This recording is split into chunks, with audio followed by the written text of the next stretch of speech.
હળવદ એ છોટા કાશી તરીકે ઓળખાય છે. હળવદ એક આધ્યાત્મિક નગરી છે, એટલે રાષ્ટ્ર ધર્મને વળેલી નગરી છે. ત્યારે હળવદમાં આજે 24 સીટનું કાઉન્ટિંગ થયું, એમાં 23 સીટો એ ભારતીય જનતા પાર્ટીને મળી છે. ટૂંક સમયમાં 7મા વોર્ડનું પણ કાઉન્ટિંગ આવી જશે. એટલે વન વે સૌએ ભારતીય જનતા પાર્ટીને મેન્ડેટ આપેલો છે. એટલે હું આપના માધ્યમથી હળવદની જનતાઓને ખૂબ આભાર માનું છું. આ જીત એ કાર્યકર્તાઓનો પરિશ્રમ છે. માનનીય વડાપ્રધાન નરેન્દ્રભાઈ મોદી સાહેબની દૂરંદર્શી અને છેવાડાના માનવીના કલ્યાણ માટે કામ કરવાની જેમની ભાવના છે.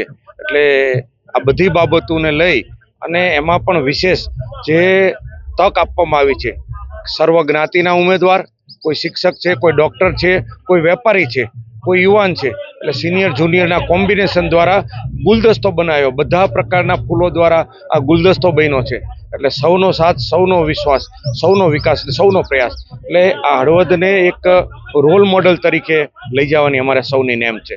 આજરોજ સામાન્ય ચૂંટણીના પરિણામ નિમિત્તે ભારતીય જનતા પાર્ટી દ્વારા હળવદ શહેરના ઇન્ચાર્જ તરીકે પાર્ટીએ જો મારી વરણી કરી હતી અને યોગ્ય ઉમેદવારોને ગોતીને 28 ઉમેદવારો સારા એવા વર્ચસ્વવાળા વેપારી મિત્રો, વકીલો ને લડાવીને 28 સીટમાંથી અત્યારે 24નું પરિણામ આવી ચૂક્યું છે.